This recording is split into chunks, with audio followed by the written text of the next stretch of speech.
আমাদের কারাগারগুলিতে প্রায় 50% আমাদের মাদক কারবারি আজকে কারাগারে আটক রয়েছে। আমাদের এই জায়গাটিতে মানে আমাদের নিরাপত্তা বাহিনী যেখানেই পাচ্ছে মাদক কারবারিদের তাদেরকে অ্যারেস্ট করা হচ্ছে এবং তাদের বিরুদ্ধে ব্যবস্থা নেওয়া হচ্ছে। কারাগারে ধারণ ক্ষমতা এখন 42,866 মাননীয় স্পিকার। বর্তমানে আমাদের এই মুহূর্তে আমাদের বিএনপি যে বিরোধী দলে ছিলেন যারা, তারা নানান ধরনের কথা বলেন, তাদেরই নাকি 26,000, 20,000, 22,000 তাদের এখানে আটক রয়েছে।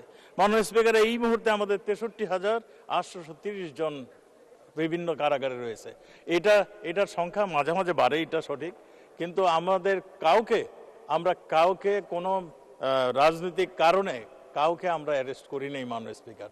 যাদেরকে অ্যারেস্ট করা হচ্ছে মাননীয় স্পিকার, তাদের সুনির্দিষ্ট অপরাধের অভিযোগে আমরা অগ্নি তারপর ধ্বংসাত্মক কাজ, মানুষ হত্যা, এই সমস্ত অপরাধে আমরা তাদেরকে অ্যারেস্ট করেছি।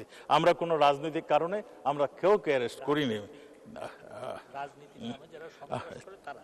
আমি সেইটাই বলছি, যারা সন্ত্রাস, রাজনৈতিক ইশারায় যারা সন্ত্রাস করে তাদেরকে ধরা হচ্ছে মাননীয় স্পিকার।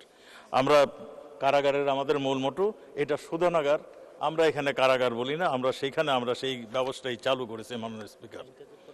হ্যাঁ, আমরা কারাগারের নতুন আইন হচ্ছে মাননীয় স্পিকার। আর একটা জিনিস, আমাদের যে ঢাকা কেন্দ্রীয় কারাগার, এটা আমরা একটা মাননীয় প্রধানমন্ত্রীর দিক নির্দেশনায় আমরা একটা সুন্দর জাদুঘরের মতন করছি। সেখানে বঙ্গবন্ধুর স্মৃতি বিজড়িত যে অংশটা এবং আমাদের 4 নেতার স্মৃতি বিজড়িত অংশটা সেখানে থাকবে।